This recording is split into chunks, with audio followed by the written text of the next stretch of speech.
incredible. But we've also done some meetings with the Urban Chamber, with the African Chamber, with different chambers of commerce. And the one thing that so many small businesses told me is, we always do the 101, but we need the 201 and the 301. We need to know, how do we get those government contracts? How do we get access to that capital? How do we expand? We've already started our business, now we need to increase our capacity.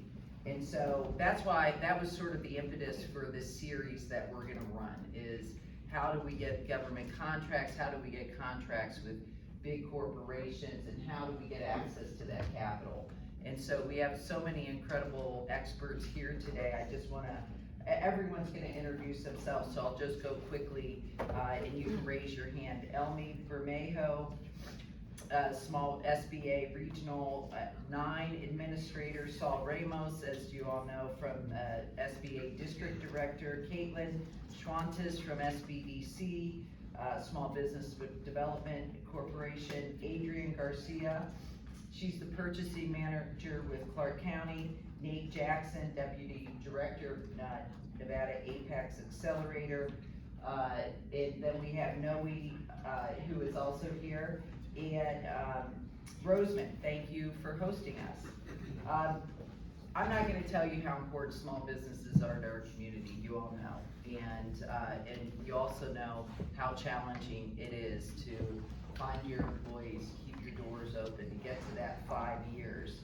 I just wanna say there's some things that we have done at the federal level, really to bring resources to our community to help. And I'm a member of the Appropriations Committee.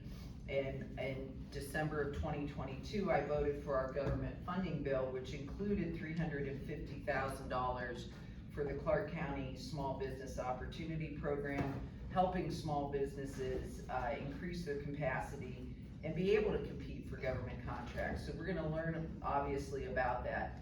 I've also requested funding in this bill for fiscal year 2024 for the Minority Business Development Agency, the Women's Business Center, Small Business Development Centers, and honestly, just continuing to fight to bring resources here. I'm not gonna talk too much because you don't wanna hear from me, you wanna hear from all of these experts who are gonna give you some insight into how it is, what are the steps we can take. And so today we are focusing, like I said, this is a series. We're gonna do these from time to time at 8 a.m.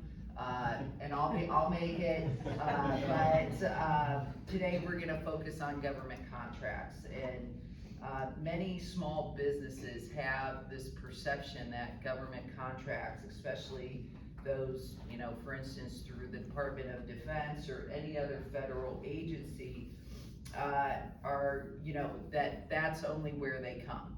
But that is true, but there's so much more to government contracting that you might be able to compete for. And so that's what we're gonna talk about today. And I'm pleased to first introduce Elmi Bermejo, who is the Region 9 Administrator with SBA, and Saul Ramos from SBA. Elmi and Saul are here to give a presentation on why small businesses should compete for government contracts and how you sell your product. So with that, I'll welcome you up here. Thank you so much. Thank you very much, Congresswoman Lee. This is a real honor for me to be here with all of you to talk about small businesses, the economic engine of our country. And I'm going to talk a little bit just to give you an overview of SBA and how you can work with us, because SBA is, first of all, we're celebrating 70 years. Just kicked off as our administrator, Isabella Casillas Guzman, rang the closing bell at the New York Stock Exchange just a couple of days ago in celebration of the 70th anniversary of SBA. We are structured, we have 10 regions, and this is Region 9, which is California, Arizona, Nevada, Hawaii, and Guam. All of our offices in California. We have one here, we have in California, in Hawaii, and also in Arizona. But we all work in concert, and as was evidenced during the pandemic, It wasn't that, oh, you're in Nevada, well, you have to talk to those people. It was all of us coming together to make sure that the needs of our small businesses, there was so much information out there and so much confusion at sometimes.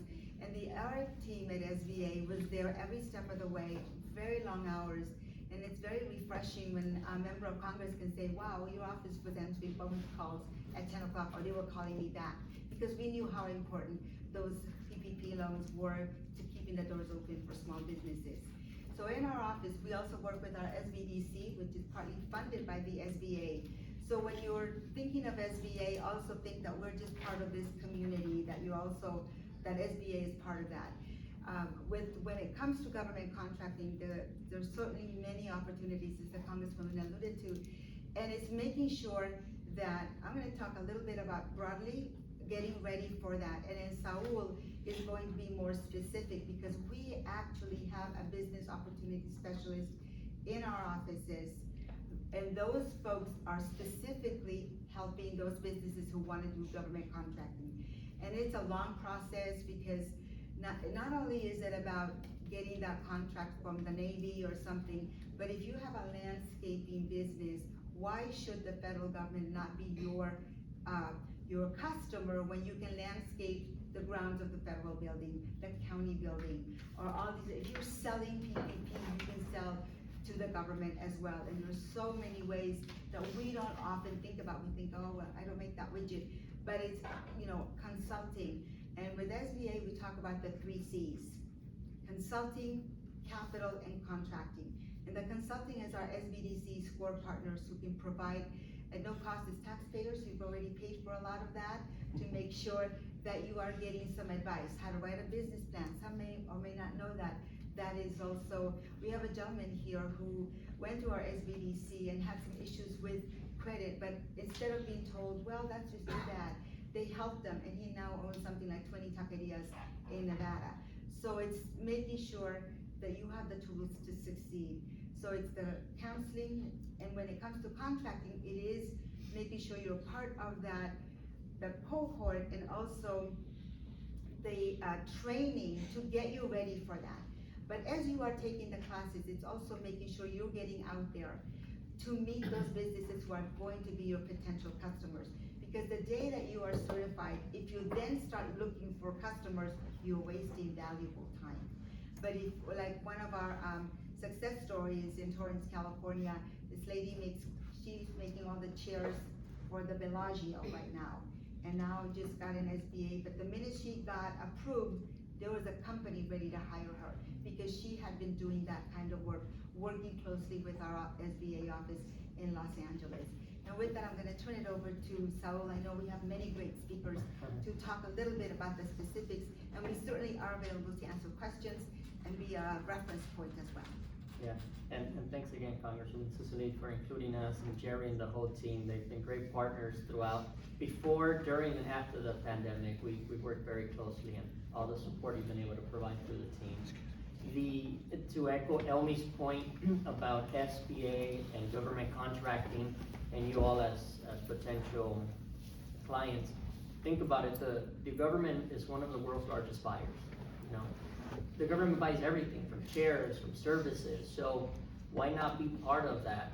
And we've been able to do that through SBA and all our partners, and helping small businesses cross over. As Elmi mentioned, there's businesses that already are doing business or have a product, maybe in the private sector, so why not jump over to the government contracting? And the way that you do it is, first of all, the government sets aside contracts for small businesses. That's leveling the playing field. The government sets aside about 23% of government contracts for small businesses. And it's done intentionally, again, to level the playing field. Otherwise, it'll be a small business competing against a large corporation as Raytheon. I mean, you talk about capital resources, there's huge disadvantage. So that helps level the playing field. For that, then you have these certifications that you've probably heard: the woman-owned certification, the disabled veteran certification, the 8A certification, and the Hudson certification. So that in itself is a long conversation. So right now we're gonna kind of consolidate and put that, understanding that there's certifications for small businesses, that helps to level the playing field even more. because then the government sets aside between 3 to 5% for those categories. So how do you get these certifications? The certifications that I mentioned, the woman-owned, the disabled veteran, the 8A, and there's one called Hub Zone, which stands for Historically Underutilized Business Zone. Those are under the SBA umbrella, if you could think about it. There's a process, and it is a lengthy process, but we have great partners that you'll hear today that can help you navigate, including us, including SBDC. These certifications, again, open the doors for government contracting. Elmi mentioned one very key point. You wanna make sure that you're prepared so that when you do go across that contract, you're able to fulfill it. And I mentioned that because we've seen a lot of businesses that get those certifications and they're not, I would say they're not quite ready. So then when a contract comes, they're a little bit behind the game already. So you wanna make sure that you've lined yourself up, educated yourself, one, how to secure the contract, two, how to fulfill the contract, and three, of course, executing it. So again, partners here, you'll hear more about how to go about doing that. The key thing I would say, if you take anything out of this, know that the government is setting aside contracts for small businesses. There are certifications that you can get that will allow you to hopefully open the door a bit more. And the final outcome is allow you to grow your business. Think about as government contracting, one, to diversify your business, two, to grow it. So I'll stop there. We will be around to discuss that more in detail, but those are some very key takeaways of, I would say, you get from today. All right, now I'd like to introduce Caitlin Schwantes from SBDC. Thank you so much, Congresswoman Susie. Good morning, everyone. Excited to be here with you guys because we're here simply to support you. We are part of your local entrepreneur ecosystem, and we do that through one-on-one advising as well as educational training, both online and in person. So what does that mean for you? It means you have another set of eyes, you have another set of ears to help guide you through these processes that we're talking about today. And we're here to help build that roadmap with you so that you are ready, as Sal will describe and explain, because we want you to be successful, ultimately. So things and key takeaways to think about when preparing for government contracting is to make sure, first and foremost, that your business has a solid foundation. And what that means is you have enough cash flow to cover your expenses, because you don't know necessarily when that payment's gonna come in, and as well as you have the right people to help fulfill the capacity that you sign up to for that contract. So we want you to be successful in that contract. We wanna make sure that you get the next contract and the next one, and you get the renewal for that one too. So beyond that, then it's looking at what's your strategy, because every business is different, and as we've mentioned, there's different levels of government. There's federal, there's state, there's local, and what's the best way for you to enter into that market? Because we wanna make sure that you are, again, successful, I'll keep repeating that, but we also wanna make sure that you're providing the best service to the government in all of those arenas too. So making sure that you have the right people behind you, cash flow, and that you have the right strategy, the roadmap ahead of you. There's lots of research that you can access through us and that we will walk through with you so that you have the past contracts, who was previously awarded, what are these agencies buying, how much are they buying, when do they buy. We will walk through all of that with you so you know and you can make informed decisions. Beyond that too, we'll help walk you through all the technical assistance of certifications. So all the questions of what does the application process look like, what documents do I need, how can I best prepare so this goes as smoothly as possible, we will be there for you as well. And the last part I will say is, number one, how do you get started and prepare, is to utilize the resources in this room. Utilize your resource partners, utilize your entrepreneurial ecosystem, so you are ready to take that first step into government contracting. It's a whole nother ball game. So how do people get in contact with you? Like, how do they sign up for your resources? Yeah, thank you. There's easiest way is to go to our website, which is nevadasbdc.org. We also have some flyers up here if you want to grab some at the end of our training session this morning. And the quick and easiest way is just to request an advisor. We are statewide, as well as locally here. We have centers across the valley. I'm joined by my colleagues here in the back, so feel free to say hi to us afterwards as well. Great, great, thank you. So you're not alone. That's the point of this presentation, is that there are resources out in our community to help you. And next I'm gonna introduce Adrienne Garcia, who is the purchasing manager for Clark County, and I think do you have a PowerPoint presentation? I have all kinds of stuff. Okay, she's got all kinds. You know, I mean, I think this is an important part of this presentation because you're the she's a decision maker. So she will tell you what she looks for when you're looking at contracts. And so I think it's, it's important because everyone's like, we don't have those relationships. How do we get those relationships? How do we find out who these people are? So I thought it was important to have someone who's in that position to be here. So thank you, Adrienne. Thank you. Well, first of all, I'd like to say to Congresswoman Lee, on behalf of Clark County, our Small Business Opportunity Program, and our participants, thank you for not letting our home get lost at the federal level. So, I do have a presentation, but here's what I wanna do. I'd really like to make the best use of your time.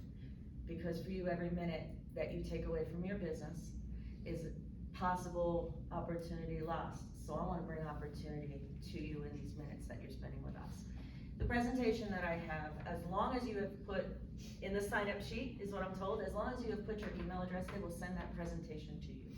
It's got great facts, it's got great stuff for you to sit down with a cup of coffee and mull over. But what I wanna do is I wanna give you the meat and potatoes.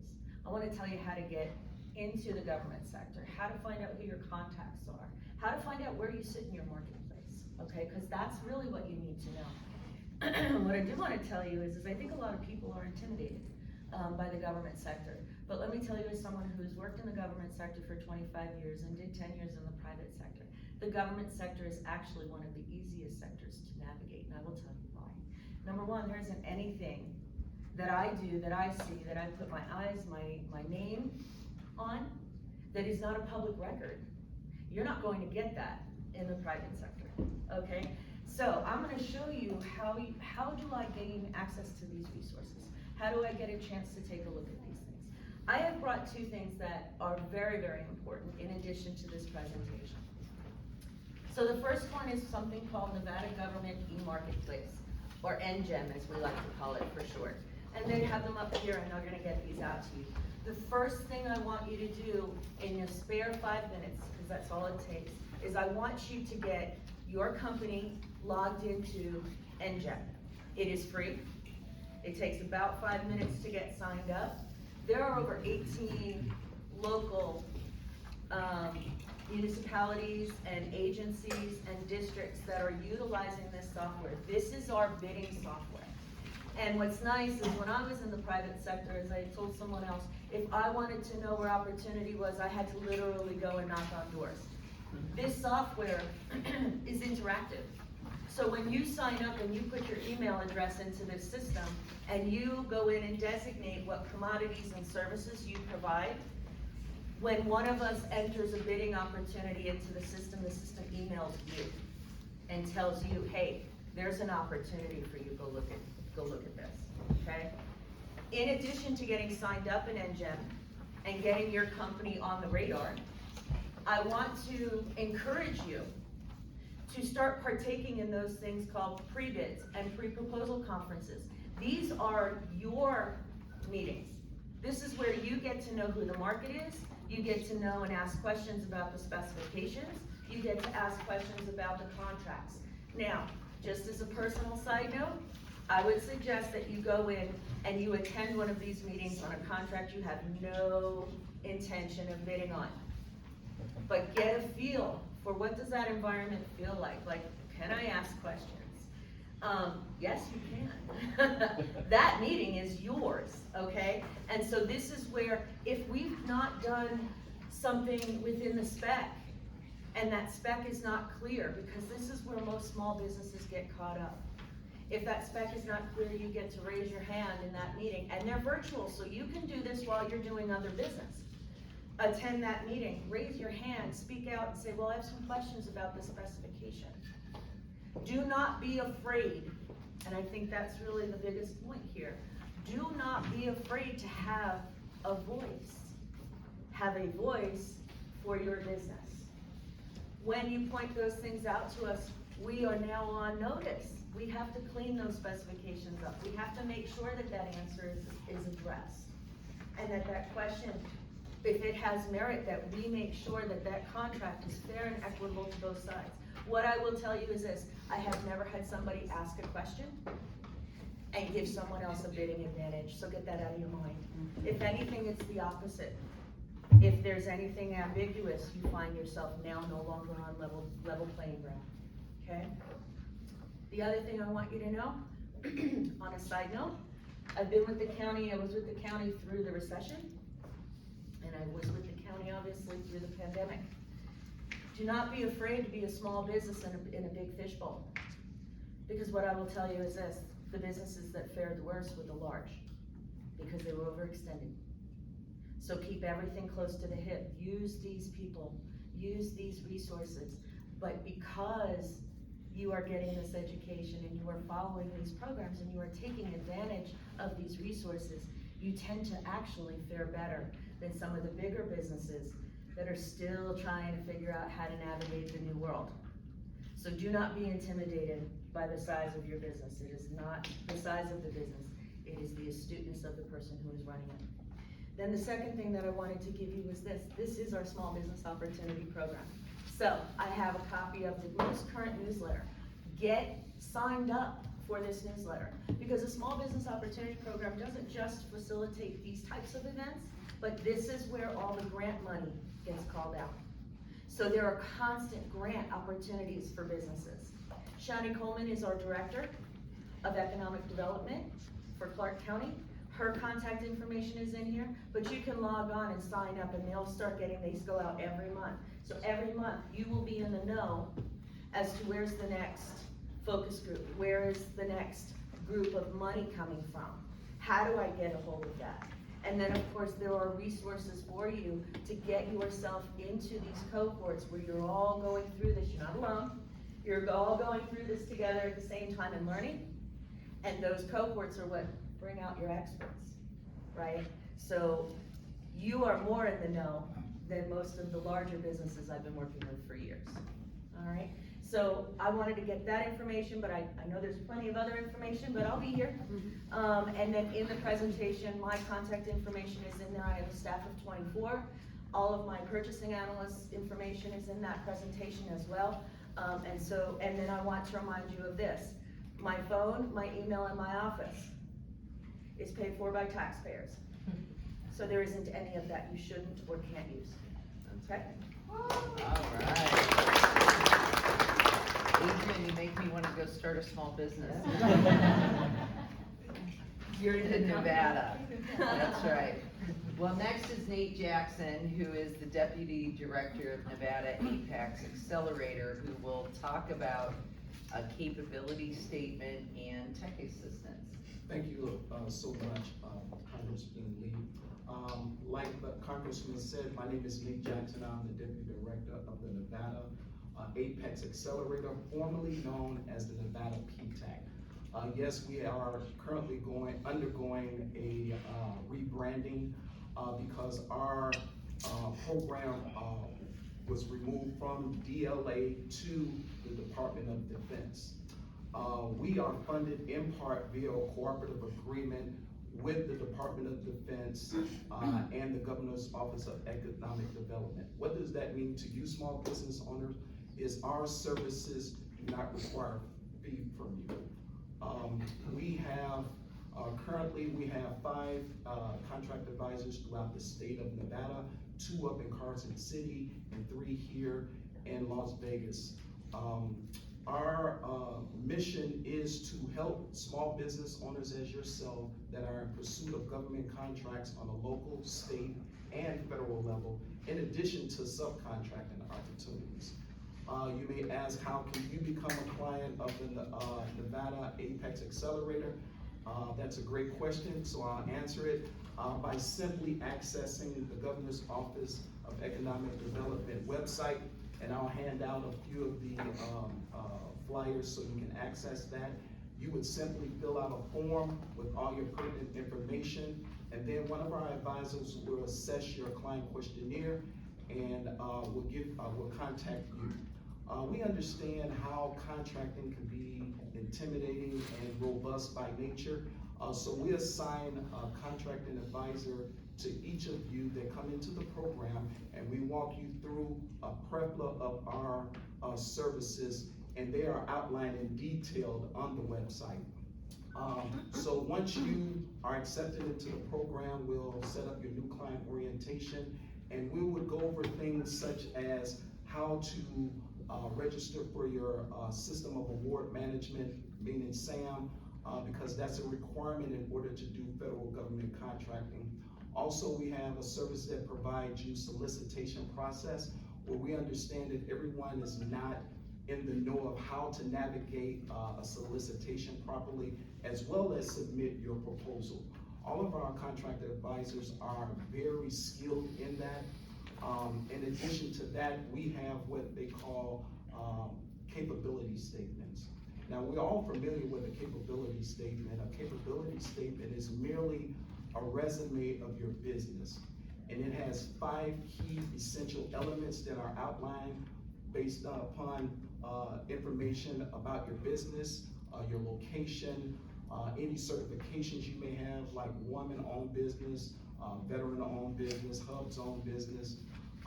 Also, you have a space on there for if you have past performance and things like that. In addition to that, the NAICS codes are listed on there, and that tells decision makers what industry are you in, right? And so we walk you through that. If you don't have one, it's no problem. We'll provide you with a template as well as some samples. We will review it and get it back to you, because your capability statement is the #1 marketing tool for federal government contracts. In the System of Award Management, some of those key elements are listed in SAM, and that contracting officers throughout the country are able to know what socioeconomic group that you are in, and they can come and reach out to you if they have a requirement, meaning that they'll be able to contact you directly, and not only be able to offer you an opportunity to bid on a contract, but to get a sole source contract, meaning it's less competition. So it's very important for you to complete your registration in SAM and get that marketing tool out as far as the capability statement, because in events like this, that's what you need to network. It's your #1 networking tool. So in order for you to become a client, like I said, just fill out the client questionnaire, and we're eager to assist you in any capacity that we can. Thanks. Thank you. Our final speaker is Noe Gonzalez, who is the Project Director for Minority Business Development Agency. Noe's here to talk about their services in the community and the resources they have. Noe? Thank you very much, Congresswoman Susie, and thank you very much, everybody. Thank you for having me to your team. First of all, my name is Noe Gonzalez. I'm the Project Director for the Nevada Minority Business Development Agency Business Center. I know it's long. It's a federal agency sister with the Small Business Administration, and we are dependent on the U.S. Department of Commerce. First of all, I want to ask for a round of applause for the most important person in this room, which is every single one of you that took time out of your busy agenda to be here. Thank you very much. Thank you very much. It's not that we are not important, but you are the one that made this event possible. Right. Thank you very much. So, what do we do at Nevada MBDA Business Center? Basically, we do 3 things. We provide facilitation for access to capital, access to contracting opportunities, and access to technical assistance. As the name of the agency implies, we focus on ethnic minorities to help them to achieve their organizational and business goals. However, the doors of the office are open to every single body, everyone. It's a public and free service to the community. Now, I was taking my notes, okay? So when it's about government contracting, there is always opportunities for everybody. Why? Because government, and not only federal government, but all levels of government, buy everything. Everything from paper clips and pens and pencils to, I don't know, stealth fighters or weapons or rockets to go to the moon, and everything in between. So there is opportunity out there. It works a little bit different than on the private sector because there is a system and there are rules in place for you to go after those opportunities. And for going after those opportunities, you have to have certain elements on place. It's not going like, oh, I know you need I don't know, service for the building, and I want to offer my service, and I want you to contract my services. There are systems in place, and you need to demonstrate capacity, and you need to demonstrate capability. So there are certain ways to do that. For example, you will need a capability statement. If you don't have a capability statement, it's going to be hard going into government contracting. The government has another thing that is called set-asides. Different agencies on different levels of government have different set-asides. For example, for minority business enterprises, for veteran-owned businesses, for women-owned businesses. Now, it's not enough to say, oh yes, I'm a female and I'm the owner of this business, I want to get awarded. You need to be certified for that, and usually the way to go is the Small Business Administration. We also have a program within Harare International Airport.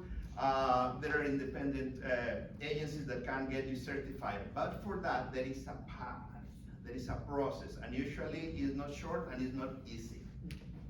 Usually it takes time and you will need a bunch of paperwork like this. What we do, the different resources that work together, because we all work together in benefit of you, is help you to walk you through those processes. How to develop an effective capability statement. Just having the capability statement is not enough, it has to be effective. Usually a procurement officer is going to have maybe less than a minute to review, because they usually, a capability statement, because usually they have stacks, well, not stacks paper, now it's on the computer, right? But they still have, they need to navigate within hundreds, literally, sometimes thousands of capability statements to see if your company is going to match what they are looking for. Then you need to demonstrate capability, because yes, maybe there is a opportunity to build the next flyover on Tropicana over I-15, and maybe you want to bid for that, but can you demonstrate capability? So that's another step that you will need probably assistance to learn how to demonstrate your capability. Okay, so now about the opportunities. SAN.gov probably is the most widely known website for the federal government and for opportunities when it comes to contracts. But we have, for example, Engine for the state of Nevada. And actually certain agencies, they also have their own websites on which they publish their, it's called Request for Proposal. So it comes to my mind, for example, Regional Transportation Commission. It comes, for example, the Nevada Water Authority, I think it's called. They also have their own website. So when you want to go after federal contracting and you have not been there, probably you want to start small. So the first question you want to ask yourself is, I am in capacity of supplying what to what government agency in what capacity? It starts with you. It's not what the government is looking for, it's what I have to offer. And based on that, you start searching on those websites, and with the assistance of a business advisor, of any of the agencies and resources represented here, you can go through that process. Many times we have clients coming frustrated, oh, I've been in SAN.gov for 2 years and I've not been able to capture an opportunity yet. Okay, have you ever tried one of the local or state level agencies trying to sell your product or service? No. Well, probably you want to start there, because that's easier. Last but not least, writing a request and bidding for the opportunities. Nowadays with the artificial intelligence coming, it's probably be easier, but if you have ever going through a request for proposal or request for information, you are going to find out that it's very technical. And sometimes it's like 5, 6, 7, 10 pages of PDFs, and you gotta go through all of them to figure out exactly what they want. In the case of Nevada MBDA, we do not write proposals for you, neither we can help you to structure a bid or the financial part of the proposal for you. That's something that you are supposed to have expertise. But we can guide you through, we can walk you through, and we can help you to explain what the request for proposal means and what they are looking for. Therefore, you can determine if it's an opportunity for you or not. And I think it's a capacity that also Apex does, right? And I think SBDC as well, and I think SBA as well, they have a specialist for that. So basically the idea that I want to convey with you that government contracting is not easy, but it's worthy. It's going to take time, it's going to take effort, but if you do it right and you get your first contract, you are going to get so excited that you would like to go for the second and the third one, and many more. I just want to say again, thank you very much for being here today. Our program coordinator, Karina Cardona, is there. Karina, say hello. She got all our contact information, and we are going to stay around after the event to talk with you if someone might want to get in contact. Thank you very much. And Thanks, Noe. Thank you. All right, now we'll open it up. Q&A. Does anyone have any questions? Now's your chance. Well, I have a few questions, because historically, my name's Andrea Gigline, I'm an independent consultant in the human development field. I did go years ago, 20 years ago, for the women certification. You know, I'm a company of one. And it was now this was pre most of it being online. This was in the early 2000s. And after I spent the money, because there is a fee, correct, associated with that? No? Okay. When I finally got this certification, then finding the contracts at that point in time was very challenging. So are you saying today that the infrastructure on the internet is now competitive enough that you just go in and look within your field once you have these things? There's a lot of good search engines out there. Okay. And then the second question, I know you keep alluding to the time, and I remember, well, no, my memory is very bad about it because it was a bad experience. It took so long, I'd probably say it took a year or better. What is the time to get these things? Both of you alluded to time. So for the SBA, there are, I wish I could give you a number, right? I mean, the number I would probably put is for one of the certifications called HubZone. It's not the women owned, but that HubZone, historically underutilized business zone, they have streamlined the process significantly. Just so you know, the HubZone has nothing to do with any socioeconomic status. On the contrary, it's based on the location of the business. So the government has designated certain areas throughout the whole United States that are called hub zones. If your business is in one of those hub zones, then you can apply for the certification. Similar to the set-asides that we talked about for women-owned veteran, they set aside contracts for the hub zone. There is a caveat that you must employ at least 23%, I believe, of the employees have to live within the hub zone area. So in other words, you get the contract, but your employees have to live in this hub zone area. The concept or the rationale behind that is it's creating economic development in these underserved areas. So in that hub zone program, they're within 30 to 60 days. Okay, they streamlined it significantly. I wish I could say the same for the women-owned, for the veteran, for the 8A program. If I were to put a range, it could be 90 to 6 months. You know, it all depends. And why is it taking so long? One, we're dealing with personnel issues, right, like anyone else. And the SBA has certain offices that are processing the certifications. There's several reasons why there's a big range. One, it's how you complete that application, right? Then it's maybe you're missing documents or so forth. So now here we go again. So I've seen it take from 6 months to a year. because of lack of information or because of personnel issues. So that's the reality. I wish, I want to say it's gonna take less time, because I would be lying. It takes time, and it takes time, one, to complete it, it takes time to receive a response. So there's all these processes, but as Noah mentioned, once you have that certification, it becomes a really good tool.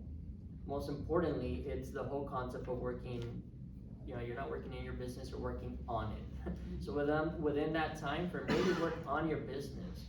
And we've seen this certifications be very successful. I'll give you an example. We have that 8A program. And again, another certification, an electrician company. Prior to joining the 8A program, they were already doing contracts with Nellis Air Force. They were in as a subcontractor, but they saw the value of, hey, why can't I go from a subcontractor to being the prime in this case and going and getting that contract? So when they had the relationships established already, they knew the credibility, they knew the contracting officer, so there was a lot of legwork that was done behind the scenes. So going back to your question, I would say I would put that, but there's many key things that fall into place. Okay, thank you. And to speak to your question regarding the streamlining process with the Apex Accelerator, when we do the intake form, you're required to put next codes and keyword phrases. So we put them into our database, and based upon your next code and your keyword phrases, there's an algorithm that goes out and searches all of the federal government databases. And every morning, Monday through Friday, you receive an email, and if you click on it, and it shows all of the current opportunities as it relates to your industry. And then from there, you'll select, if you qualify for those, that requirement, then you would contact your contract advisor, and we would go over the solicitation process with you via in person or electronically. And then we would help you to review your proposal before you submit it, right? So the process has in fact been streamlined a great deal. Great, thank you. How long does the certification last, or do you have to get it renewed, or how's that work? Yeah, so there's the 8A certification, that's a business development program, that one's 9 years. 9 years. Now, the women-owned certification, once you have it, then they do about 2-3 years in it, they'll ask to recertify again. But that process should be much simpler at that point. And it's 9 years one time. Yeah, it's 9 years. Going back to the concept of, you have a 9-year runway. So we That's want to right. make sure that you Yeah. take advantage of it from the beginning. We've seen businesses that have not gotten contracts maybe to their 5th and 6th year, and so. And if I may, from the local level, I might be slightly different than where everyone else is. The state of Nevada does not have set-asides within our state statutes. So for us as local government, you are self-certifying. You are not required to hold these certifications through this unless it is something that is federally funded. So many of our roads, if you're in construction and you do horizontal construction for our roads. But as far as the local government and the supplies to the county directly, we do not require those certifications. But the flip side of that is, we also, don't have the same set aside as the federal government has. There is value definitely in both, but within these timelines while you're waiting, I would still encourage you to look at the bidding opportunities that you have in the local sector as well. Thank you. Let me just to expand a little bit on that. So, that's true, for the state, there is no need to get certified to go after those opportunities. However, the certification sometimes represents certain advantages. For example, the MGM Corporation, they have a program for diversity and minority suppliers, and they require a certification. The Cosmopolitan, changed hands, but is the same thing. Actually, we have a client that she's been selling to them, and because new rules in place, they are like, well, we know you are women and minority, but if you want to keep selling to us, now you need to get certified. So we are, for example, helping that client. We already sent a letter saying this client is in process to be certified. Please notice that she might be certify within this certain amount of time. We coordinated also with Harry International Airport, because it's the agency through which she's getting the certification. They also send a letter. So the procurement officer says, yes, okay, that's good. We are good with the letter. She can keep selling to us until she gets the actual certification. So my point is that certifications are not only good for federal government agencies or maybe other government agencies, but also they are important if you want to go for private contractors or private company. They also recognize certifications from either government or independent agencies. Thank you. Did you have a question? Yes. Hi, my name is Charlene. I used to work for former governor, Brian Centerville in economic development. But I'm so grateful. Now we have much more resources now and more infrastructure. And I would like to invite Congresswoman, because there are more small business from California, from Asia that established here. So I would like to have an opportunity to invite all of you. We can have this kind of a workshop in Asian town. And so there are a lot of community from Asia, and they would like to be part of government's contracting and business. And maybe sometimes they feel like a language barrier. They have a myth, like we have to know somebody to get into the government business, but it's not true. They can have a certify and go to the seminar and walk the path with them. So I hope our Asian community, we have this opportunity and invite you, since Chinatown is your district now. Absolutely, yeah. So we can do a similar program. And also I have another thought about the trade show, that we have a lot of small business from Asia come here for trade show. Now trade show starting to booming again. So they only come here for 5 days of convention. Why don't we have a program to invite them to stay, establish a business here, pay taxes here? And I think that would be a good opportunity for Nevada State and Asian community to small business. Thank you. I just wanted to add the language piece, that SBA during the pandemic, when we did a lot of webinars, we made sure that we had those in several languages as well. And Region 9 was really responsible for making sure that the rest of the SBA saw the value of that. And now as part of our field operations, we want to make sure that we have language access for all communities who need that.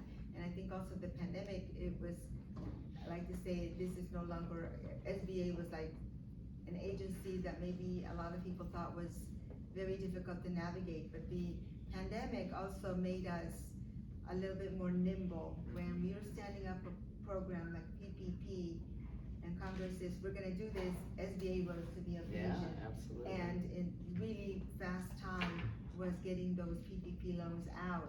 So these kinds of forums for us are also very valuable, Congresswoman, because we take away, it's not that we're imparting information, we're taking it back about what we need to do better.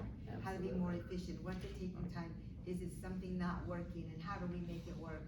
And because we're a smaller agency, we're not the Department of Commerce, we have the facility, we have less bureaucracy, as it were, to make sure, and our administrator is very interested in making sure what is working for people who really need these services.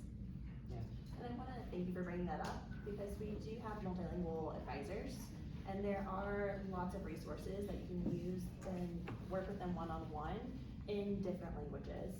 And with SBDC here locally, we have plenty of advisors to help serve the Hispanic and Asian markets, and we do have a center at the AAPI Chamber of Commerce as well, so we can work with you directly in those languages too. Susie, I don't know whether you remember me. We went to the leadership class together. Oh, And I yeah. said, you're very beautiful. Oh, thank you. And you look like a You can film come to star. every forum.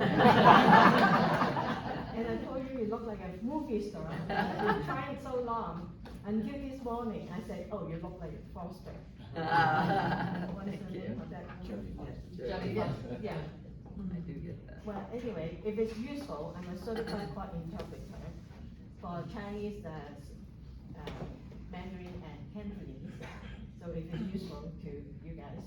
But I do have questions for this class. After I listened to all this, I heard the contracting for a long time.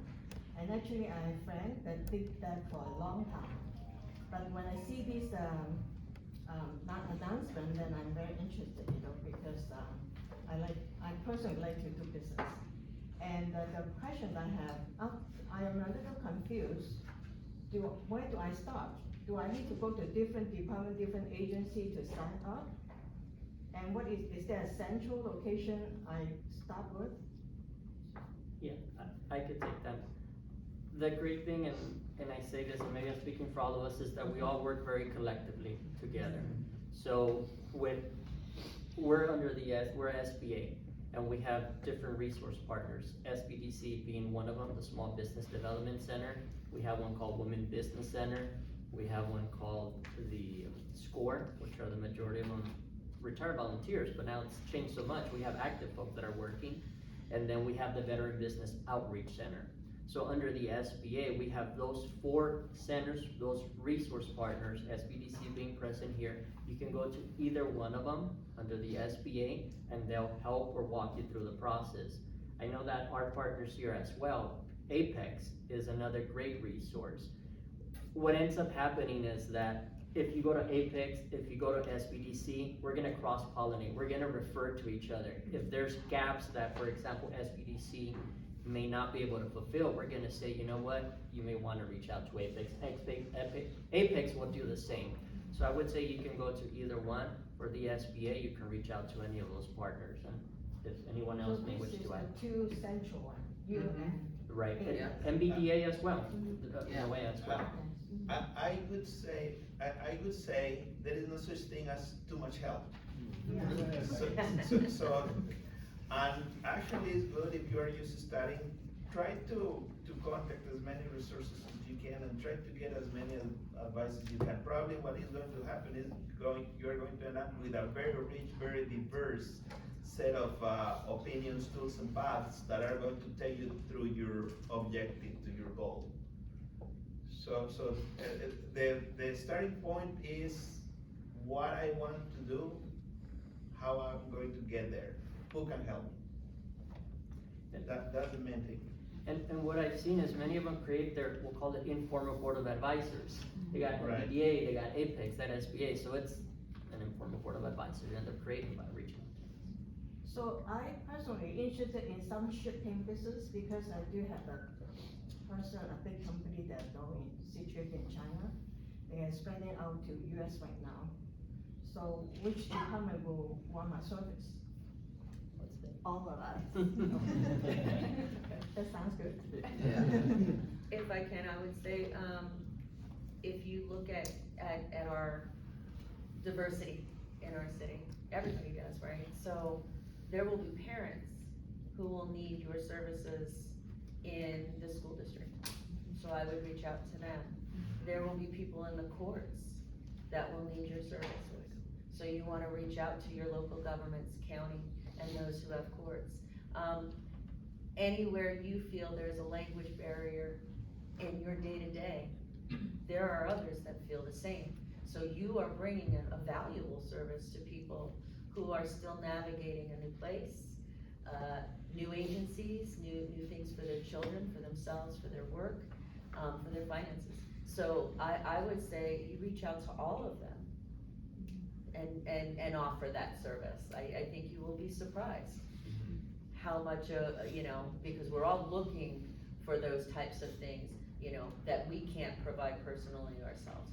But for sure, I would start with the school district and I would start with the courts, because there are legal requirements for those 2 agencies to provide those types of services. So they are desperately looking for people to assist them. Thank you. All right, we have time for one more question formally. If you have questions afterwards, you can come speak directly to all of our experts. Perfect. Having not been involved with SAMs previously, and I don't know who the best person to field this question is it typically filled with hard goods? Is that typically what's posted on there? Or is there opportunities obviously for services and some soft goods? It's for a plethora of services, it's not one just. It's not just selling like washers to the county. Correct. Yeah, it's a little bit of everything, right? Absolutely. Okay. All right, well, thank you everyone for taking the time.